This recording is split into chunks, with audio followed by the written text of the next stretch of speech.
Esse filme mostra que cinema é coisa de pervertido. Um Tiro na Noite, filme do Brian De Palma.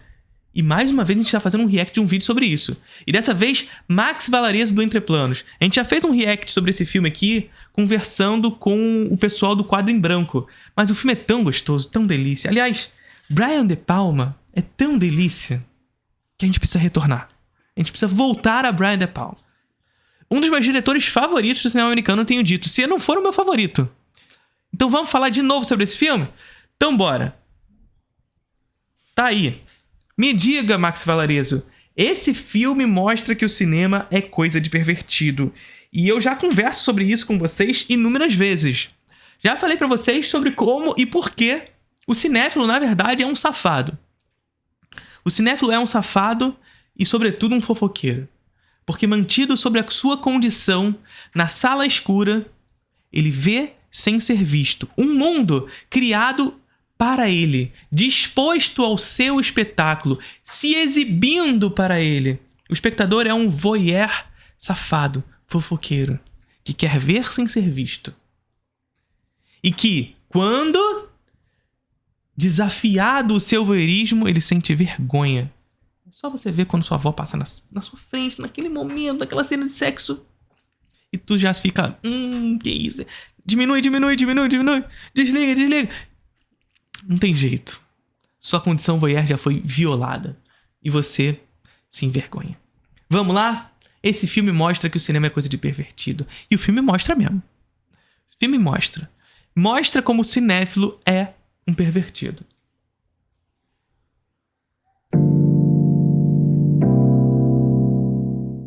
Atenção, este vídeo tem spoilers. Você que é fã de filmes, com certeza já viu vários títulos que falam sobre como o cinema pode ser algo lindo, uma arte encantadora que inspira artistas a superarem obstáculos para criar essas imagens em movimento nas telas.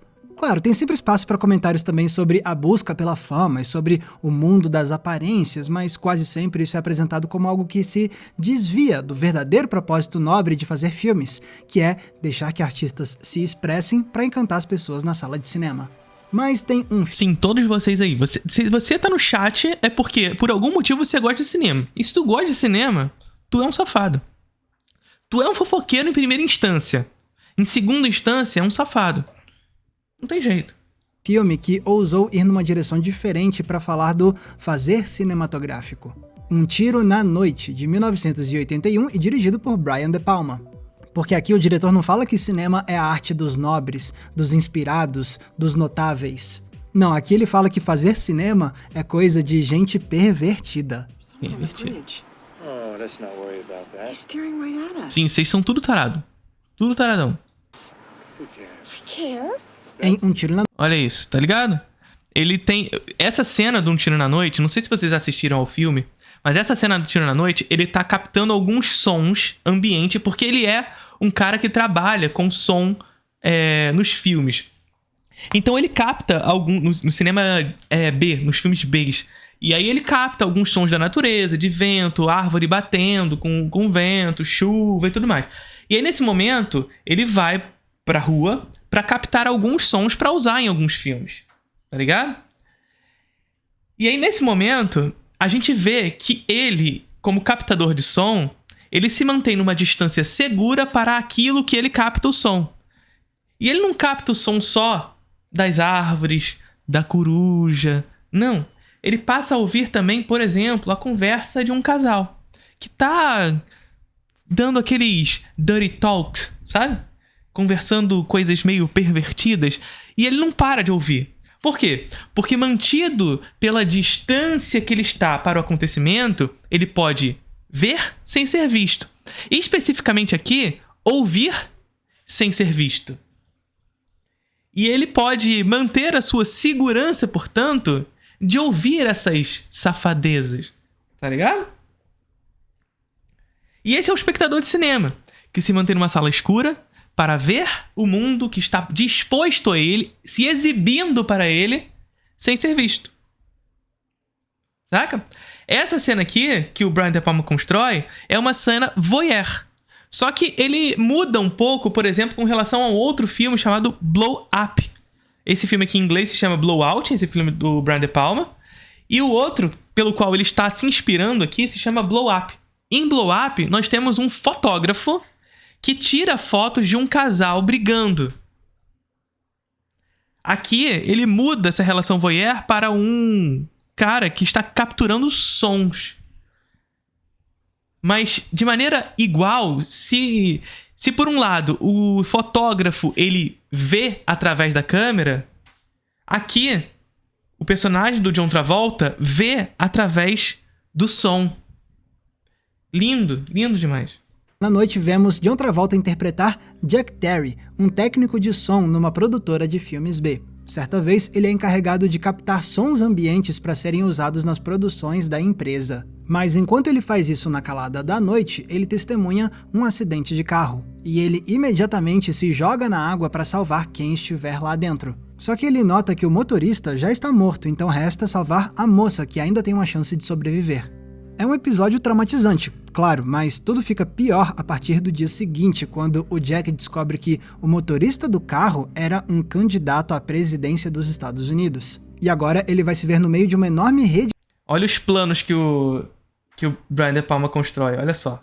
Você conhece o Introdução ao Cinema, o curso de cinema contínuo mais charmoso do Brasil. Ao assinar, você tem 1 ano de acesso à plataforma do curso com todas as aulas lá já disponíveis. Linguagem, teoria, história, crítica, política, filosofia relacionada ao cinema. São 2 aulas novas todos os meses, mais as aulas já disponíveis na plataforma. O que você vai encontrar por lá? Obra de arte na era da sua reprodutibilidade técnica, contra-interpretação, cinema como espelho, cinema como olhar, cinema novo, cinema clássico, cinema moderno, tudo. E você pode conferir todas as aulas já disponíveis na plataforma na página do Instagram do curso, @Introdução ao Cinema. E aí vocês vão me dizer, nossa, Felipe, só isso que tem no Introdução ao Cinema? Que absurdo! Pô, cara, tem uma porrada de aula lá disponível pra você, 2 aulas novas todos os meses, e você ainda quer mais. Então toma mais. Além das 2 aulas novas todos os meses, o Introdução ao Cinema também tem uma 3ª aula bônus ao vivo, onde eu seleciono 2 filmes referentes às aulas daquele mês para que a gente possa discutir os temas daquelas aulas a partir desses 2 filmes. Esses encontros acontecem sempre na última terça-feira do mês referente. Mas calma, se você não puder participar ao vivo, as aulas ficam gravadas. Então é isso. Ao assinar a Introdução ao Cinema, você tem 1 ano de acesso à plataforma com 2 aulas novas todos os meses, mais uma aula extra onde a gente discute as aulas daquele mês a partir de 2 filmes específicos no encontro ao vivo.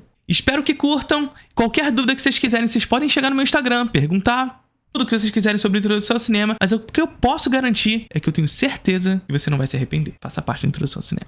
Dos Estados Unidos. E agora ele... Olha os planos que ele constrói. Isso aqui é o primeiro plano, né? E o segundo plano. Só que ele cria uma espécie de composição, uma decupagem, que cria uma espécie de distorção. Tá ligado? O close-up, ele tem essa potencialidade de distorcer o rosto.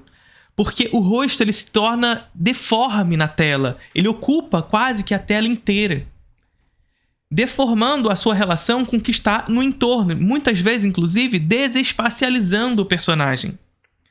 Eu gosto de citar, por exemplo, de um filme que eu não gosto, vocês sabem, mas o último capítulo do filme do Tarantino, o Bastardos Inglórios, que se chama A Vingança do Rosto Gigante. Que é justamente o Tarantino brincando com essa lógica do close-up, que assume na tela do cinema um gigantismo. Que assume um de gigantismo. Tá ligado? Ele vai se ver no meio de uma enorme rede de conspiração que vai tentar silenciar a verdade por trás da morte. Hitchcock fazia bastante isso também. Sim, o Hitchcock fazia bastante, só que o Brian De Palma, como um diretor maneirista, ele estica as possibilidades estilísticas do Hitchcock ao máximo, até tornar aquilo algo novo. É aquilo que a gente sempre diz. Enquanto, por exemplo, Clint Eastwood é uma espécie de continuador do cinema clássico, sobretudo de John Ford, o Brian De Palma, ele não continua a obra do Hitchcock. Ao contrário, ele se debruça sobre a morte de Hitchcock. Ele pega Hitchcock e as influências que ele tem em Hitchcock e estica essas possibilidades a tamanho que se transforma em algo completamente distinto, hiperestilizado, muitas vezes até brega, digamos assim. Esse cinema dos anos 80, ele é sempre vinculado a essa ideia de um mal-fazer. Teoricamente, diretores que são pouco habilidosos. Não à toa, muitos deles concorrem à Framboesa de Ouro, tá ligado? Só que o que não se percebe, na verdade, é que esses diretores maneiristas fazem isso com uma espécie de autoconsciência de verdade. Eles sabem o que estão fazendo. E essa autoconsciência é a autoconsciência de que se chegou depois. Depois de quê? Depois do cinema moderno. E que o cinema moderno já havia experimentado tudo. O que fazer então? Essa é a crise na mise-en-scène que se estabelece com o maneirismo. O que fazer a partir de agora?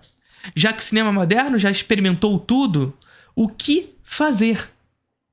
E é justamente a partir dessa pergunta, a partir dessa crise na mise-en-scène, que os maneiristas vão fazer o seguinte: ora, se tudo já foi feito, vamos se debruçar sobre a morte daquilo que se saturou.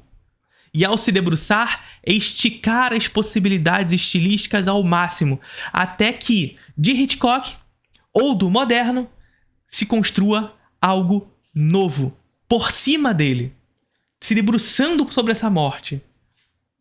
Ou seja, ele estará lá, mas a ponto de tanta estilização que algo novo surge. Os maneiristas, portanto, eles não são continuadores. Eles são uma espécie de adoradores da morte.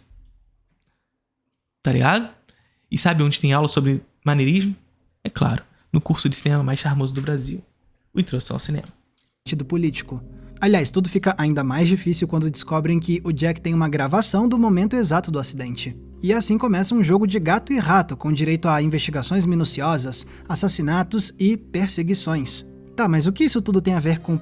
E nesse filme aqui especificamente, o Brian De Palma tá fazendo uma referência tanto a Hitchcock quanto a Blow Up. Até porque Blow Up é um filme que tem inspirações em Vértigo e em Janela Discreta e tudo mais. Então, assim, inevitavelmente, mesmo que Brian De Palma esteja se referenciando a Blow Up, ele vai estar se referenciando a Hitchcock também, né? E, enfim, em Blow Up, o fotógrafo, ele tira a foto daqueles personagens que estão à sua frente, brigando e tudo mais, se beijando e tudo mais. Só que a moça que tá sendo fotografada, quando percebe que tá sendo fotografada, ela fica meio que inconformada com aquilo e pede o rolo de filmes. E ele se recusa a dar. Intrigado com essa reação da moça, ele vai tentar descobrir o que é que aconteceu ali. Por que ela tá tão preocupada em ter aquela foto de volta? E aí ele começa a ampliar a foto, que é justamente esse processo que a gente chama de blow up, né? Que é essa ampliação da foto, para tentar descobrir se naquela cena há alguma coisa em específico. Só que a grande questão é que ele amplia tanto essa foto que a fotografia, que é algo que de certa forma é projetivo com a realidade, ou seja, ao clicar na câmera, a câmera mostra o imediato frente. Quando você estica muito, aquela representação que é realista passa a ser uma abstração, porque os pixels começam a distorcer a imagem a ponto de tornar aquela representação uma abstração. E aí o Antonioni começa a discutir um jogo de realidade e ficção. Até que ponto a fotografia, o cinema, de fato mostra uma realidade? Até que ponto essa realidade não é tão somente uma representação, uma ficção desse mundo? Na medida em que se eu esticar, se eu tentar encontrar de fato o que está ali, aquilo não será encontrado, tal como foi um dia. O cinema, apesar da sua projeção de realidade, é também uma memória estática de um momento ou outro, uma ficção, uma escolha. Tá ligado? É lindo demais Blow Up. Lindo demais. E a cena final de jogando tênis com vento, puta que pariu. Muito lindo, muito lindo. E aqui em Blowout, o Brian De Palma faz algo muito semelhante, só que ele passa a discutir esse jogo de aparências e uma questão política também envolvendo isso tudo. Porque o captador de som, ele vai captar um crime através do som, e a partir disso ele vai tentar decifrar, a partir desse som que ele captou, que na verdade o que aconteceu ali foi um crime. Tentaram matar um candidato à presidência. Ele capta o som e ele repara que antes do carro bater, do pneu do carro estourar e o carro capotar, houve um tiro. Por isso, um tiro na noite. E ele, a partir disso, dessa captação do som, ele vai tentar retornar para responder ao problema que aconteceu naquele momento. Só que qual é a grande questão? Mais uma vez, jogo de aparências e realidade. O que é realidade e o que é ficção nisso tudo? Até que ponto ele quis escutar o tiro e foi atrás desse tiro ou esse tiro foi verdadeiro de fato? Tá ligado? Então, o nosso personagem central, ele vai fazer de tudo para responder ao seu desejo de que é real o tiro. Tá ligado? É uma questão bastante cinematográfica que ambos trabalham nesses filmes. Perversão. Bom, é que se a gente olhar com atenção às cenas iniciais, a gente já sente essa ideia emanar do filme. A começar com a abertura, que mostra o ponto de vista em primeira pessoa de um assassino que aterroriza uma casa cheia de garotas jovens e bonitas. É algo que remete a instantes clássicos de slashers como Halloween, que combinam essa ideia de sexo e morte acontecendo pelas mãos e pelos olhos de um psicopata. Eu acho que até mais do que do slasher, assim, é claro que o slasher vai carregar isso também, o Max tá certo, não tô falando que ele tá errado, mas eu acho que mais especificamente ao giallo, tá? Porque o giallo se diferencia... O slasher, ele é influenciado pelo giallo, que é o terror italiano e tudo mais, mas o giallo se diferencia do slasher justamente por essa perspectiva onde a gente não vê e não sabe quem é o assassino até o final. Então o giallo, ele tem essa... É uma das diferenciações, claro. O giallo tem essa característica do whodunit, né? Que a gente precisa descobrir quem é o assassino no final do filme. E, portanto, durante o filme, a gente tende a ver as mãos do assassino geralmente cobertas por luvas, para que a gente não veja o gênero do personagem. A gente vê essas mãos com luvas geralmente segurando uma faca ou um outro instrumento, como machado, por exemplo, ou alguma coisa desse tipo. E a gente não vê quem é o assassino. E a gente vai descobrir no final quem é. Tá ligado? Então tem essa influência mais próxima do giallo, diria eu. E mais tarde vai ser a vez do Jack de fazer isso. Tá, ele não vai perseguir garotas em suas casas, mas ainda existe um senso de voyeurismo na cena em que ele sai pra captar sons à noite. Que isso? Os assassinos do giallo Profondo Rosso, os filmes do Argento, do Mário Bava, do Lúcio Fulci. Esses caras são os 3 principais autores do giallo. Tá ligado? E assim, os assassinos do giallo, eles são assassinos voyeur. Porque são esses assassinos que são postos sobre uma câmera em primeira pessoa, a câmera subjetiva, onde a gente vê as mãos cobertas por luvas e uma faca segurando. É bastante semelhante ao tipo de câmera usada em jogos de videogame em primeira pessoa, sobretudo CS, Counter-Strike e tudo mais, né? Que é esse tipo de câmera onde você vê a arma, mas você não vê quem está olhando, porque quem está olhando é você. Então, assim, a gente tem a consciência de quem está olhando é você. Nos casos dos filmes de giallo, a gente não vê quem está olhando, só a mão e a faca, porque a gente não pode saber quem é o assassino. Porque essa é a resolução final do filme. A gente tem que descobrir quem é. É o whodunit. Tá ligado? Então, o assassino no giallo, ele é um assassino voyeur. É um assassino que vê sem ser visto. É um assassino que se mantém sob uma posição de segurança para ver sem ser visto e atacar na hora certa. Surpreender a vítima. E quando a vítima o vê, já é tarde demais. Ela morre. E quando ela morre, claro, ela não pode revelar o problema para nós. Ela não pode revelar o problema para nós e, portanto, não pode haver o contraplano. Nesse sentido, a gente pega... Profundo Rosso, isso. São filmes que vão trabalhar com essa questão.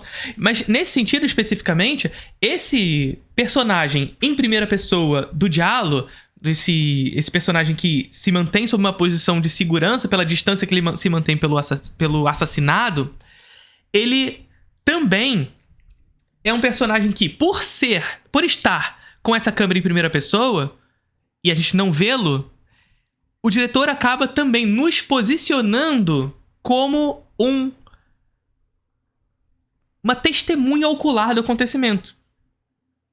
Tá ligado? Então veja, nós vemos o assassinato, não sabemos quem matou, Mas ainda assim, somos testemunhas oculares do acontecimento. Só que a grande questão é que, como o espectador de cinema é um agente passivo, ele não pode fazer nada. Ele é só testemunha. Não só testemunha, como cúmplice. Esse é o grande barato do cinema, gente. Olha como o cinema é uma delícia. Olha como o cinema é uma delícia. O diálogo constrói um personagem assassino que se mantém sob uma posição de segurança pela distância que ele se coloca frente ao seu assassinado. E, portanto, ao matar o personagem, o contraplano não pode mais acontecer. E, portanto, esse assassino não é revelado. Na mesma medida, por estar na primeira pessoa, o assassino vê com os nossos olhos. O assassino vê com os nossos olhos, como se fossem os nossos olhos, fazendo com que nós sejamos testemunhas oculares e, quando não, e sobretudo, cúmplices do assassinato. Só que nós, enquanto espectadores, somos passivos àquilo tudo. Não podemos mudar o rumo da história, porque essa é a nossa condição enquanto espectador de cinema. Somos cúmplices de um assassinato pelo qual nós não podemos mudar. Lindo demais o cinema. O cinema é lindo demais. Com um microfone fálico penetrando o quadro e a noite para espiar o mundo ao redor, começando inclusive com um casal se beijando e depois ficando desconfortável ao perceberem a presença do Jack. Betsy. I don't want to stay here anymore. Let's go. What is he doing?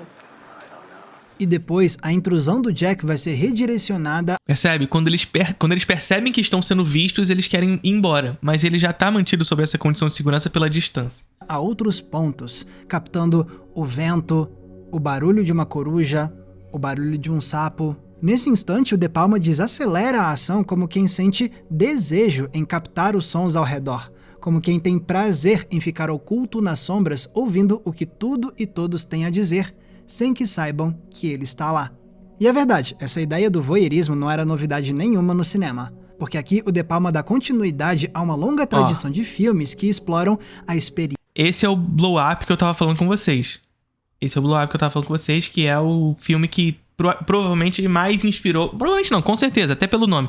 Mais inspirou o Brian De Palma. Mas, inevitavelmente, claro, Blow Up é um filme que se inspira em Hitchcock. E o Brian De Palma é um cara que se debruça sobre a morte de Hitchcock, como a gente conversou agora há pouco.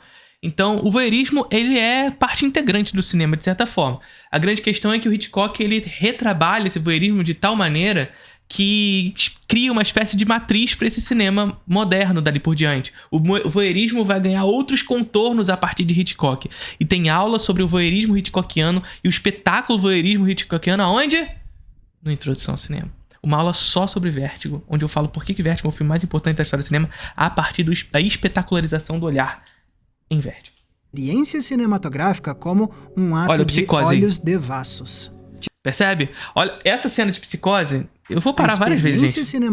Essa cena de Psicose, não sei se vocês já assistiram Psicose, se não assistiram, vocês estão errados, não tem como não fazer nenhum tipo de spoiler com relação a isso. Mas essa cena é linda, porque nós vemos o personagem que posteriormente se revela como assassino, numa sala escura, olhando por um buraquinho, um espaço de luz. Um mundo que se revela a ele. Isso não é cinema?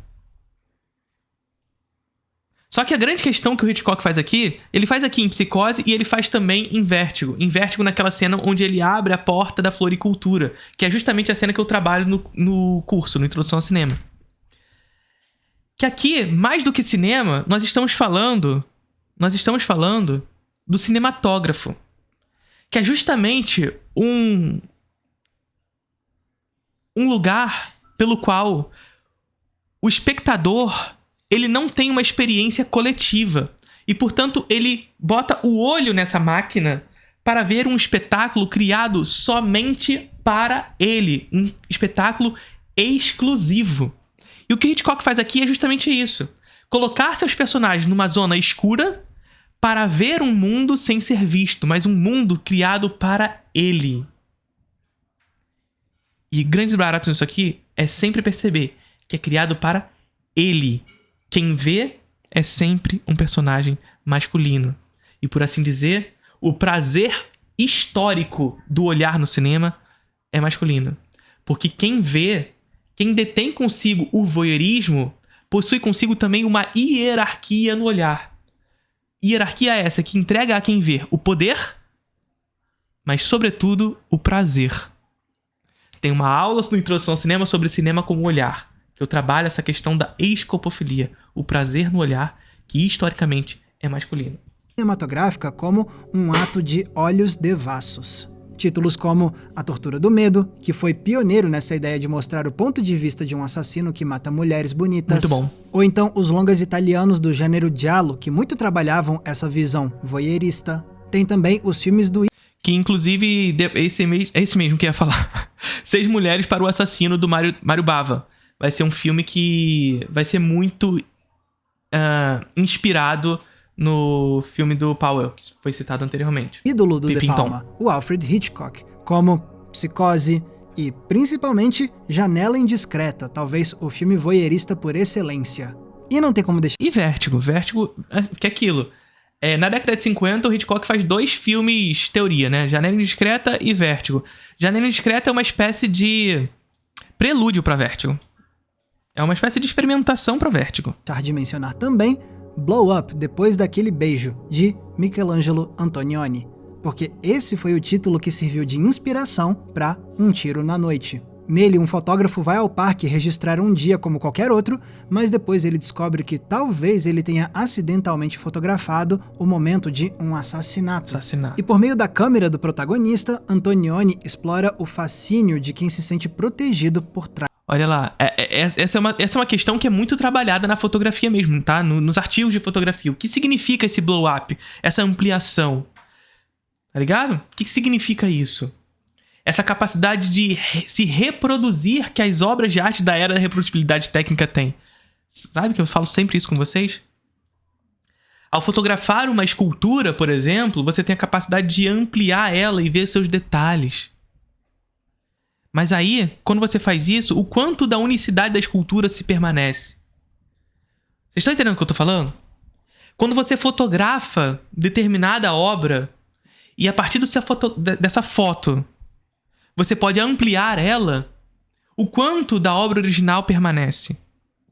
Na medida em que você distorce essa obra, que você contorce essa obra aos seus interesses. E é basicamente isso que o personagem de Blow Up faz. Ele amplia a obra aos seus interesses. E quando ele faz isso, ele descobre que, na verdade, aquela fotografia ela vai ganhando um contorno de abstracionismo. Na medida em que ele quer encontrar algo na foto, aquilo que ele quer encontrar se torna cada vez mais abstrato, dissolvido, dissipado. Saca? Onde está, portanto, o real?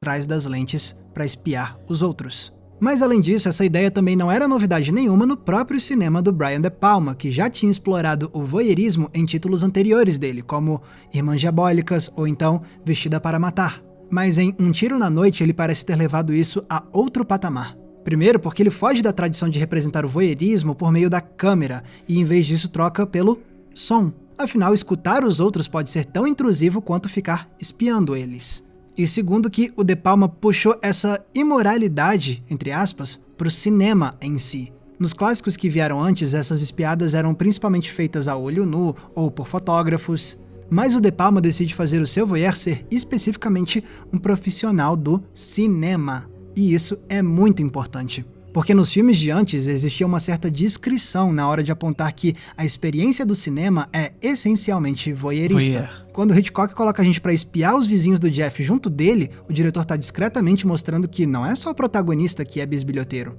Nós do público também somos, porque a gente tá amando ver o que ele vê. E uma lógica similar se faz presente nos outros clássicos dessa linha. Esses são filmes que nos provocam ao sugerir, sem muito alarde, que existe sim algo de danado em ficar no escuro da sala de cinema observando a vida das pessoas na tela. Danado, por danado, Max. Fala um safado, safado é mais gostoso, pô. Na segurança de saber que nunca seremos descobertos ou pegos no ato enquanto espiamos essas vidas. Isso. Mas a lógica do De Palma em Um Tiro na Noite é um pouco diferente, porque ele aponta o dedo para os próprios criadores de filmes. Agora há pouco eu comentei como na cena do... Porque assim, qual é a grande questão? E isso é muito interessante, porque o nosso personagem central aqui, ele é um profissional e ele é um profissional do som. Vocês são tudo safado. Ele é um profissional e ele é um profissional do som. Só que qual é a grande questão? Porque como o De Palma está falando de cinema aqui, a gente percebe que o personagem central, apesar de ser um profissional do cinema, do som, ele precisa da imagem. Olha como isso é lindo. Ele precisa da imagem.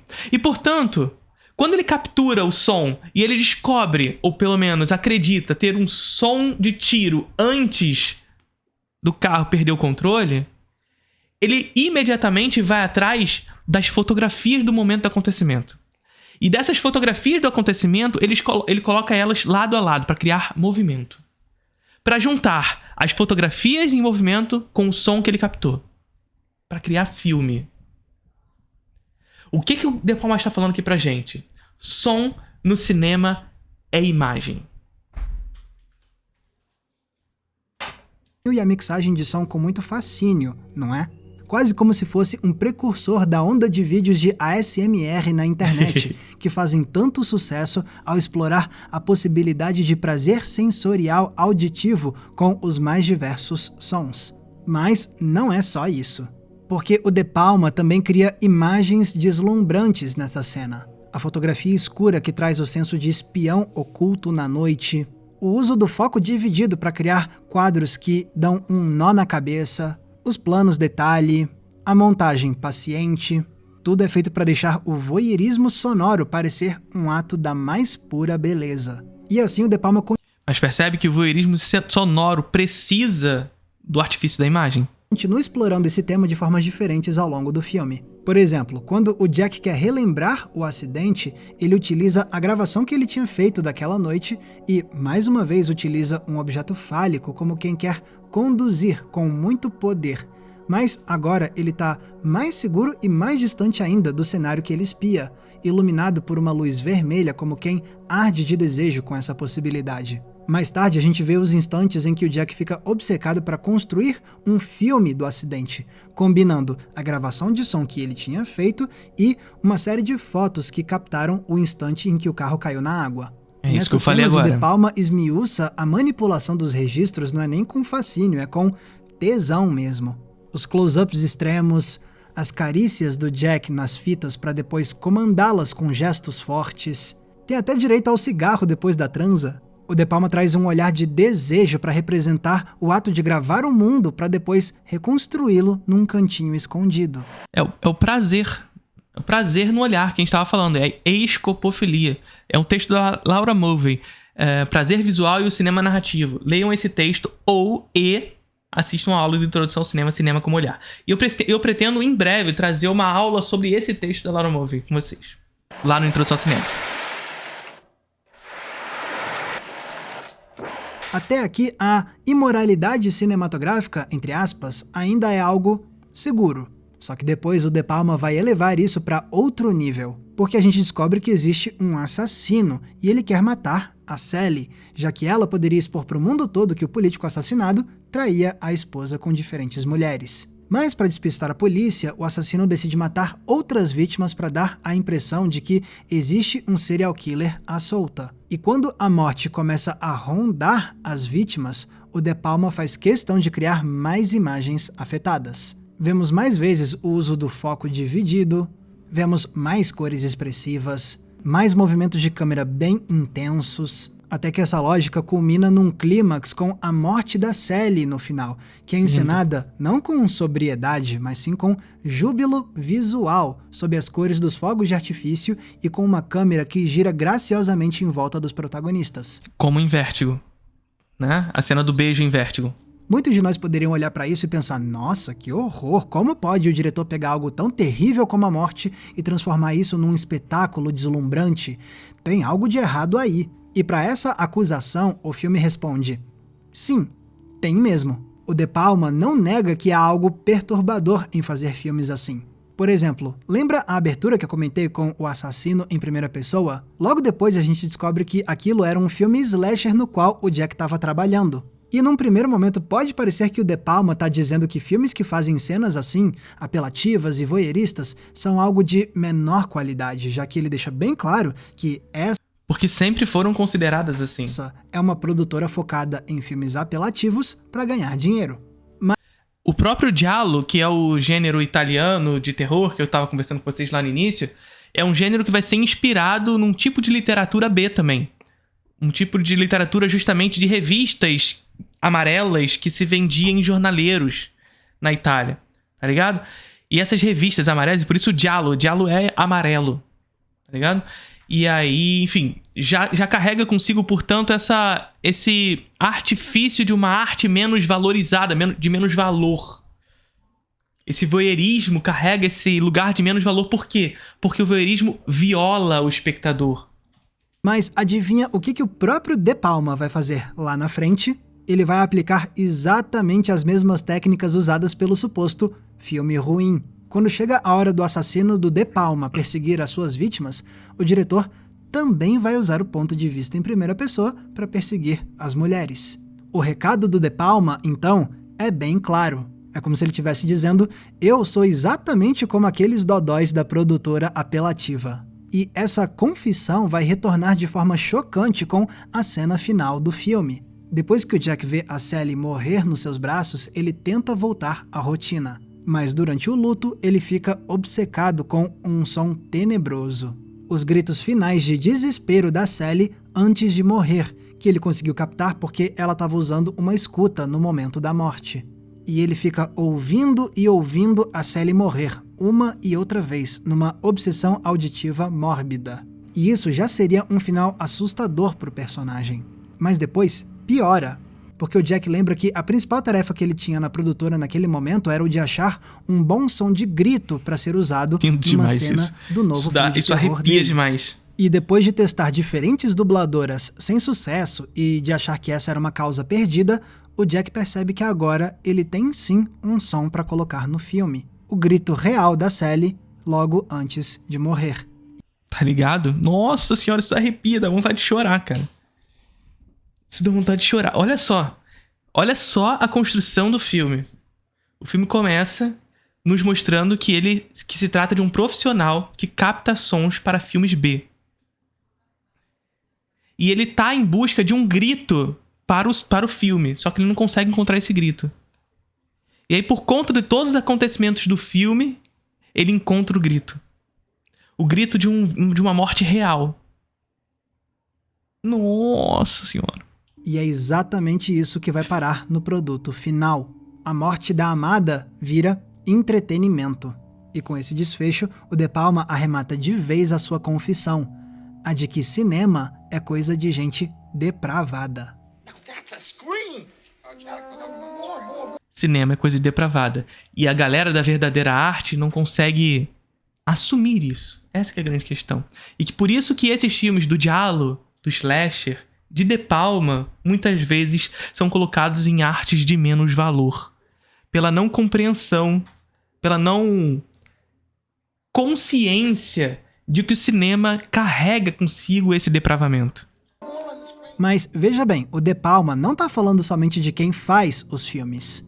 Ele tá falando também Quem de assiste. quem os assiste. Claro. Vale lembrar, afinal, que Um Tiro na Noite é também um filme com alto nível de entretenimento. A conspiração é envolvente, o suspense nos deixa inquietos, a ação se faz grandiosa, os personagens são cativantes, as imagens enchem os olhos e o final marca a memória por ser escandaloso. O De Palma não quer deixar a gente desgrudar o olho da tela por um segundo sequer. E isso é a cartada final dele, como quem diz: sim, nós que fazemos os filmes somos degenerados, mas vocês também são, porque vocês gostam desse espetáculo. Vocês querem se sentar na sala escura pra ver esse espetáculo. Essa é a parada. A gente faz porque a gente é depravado, mas a gente faz com a consciência de que você vai estar lá.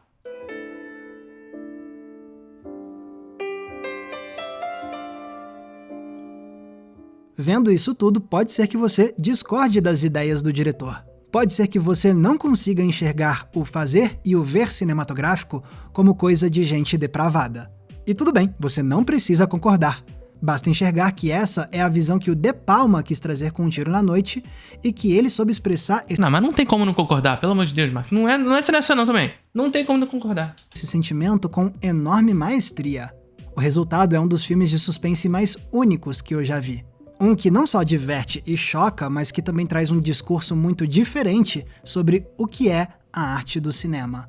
E isso é muito bem-vindo. Afinal, uma dose de perversão não faz mal a ninguém.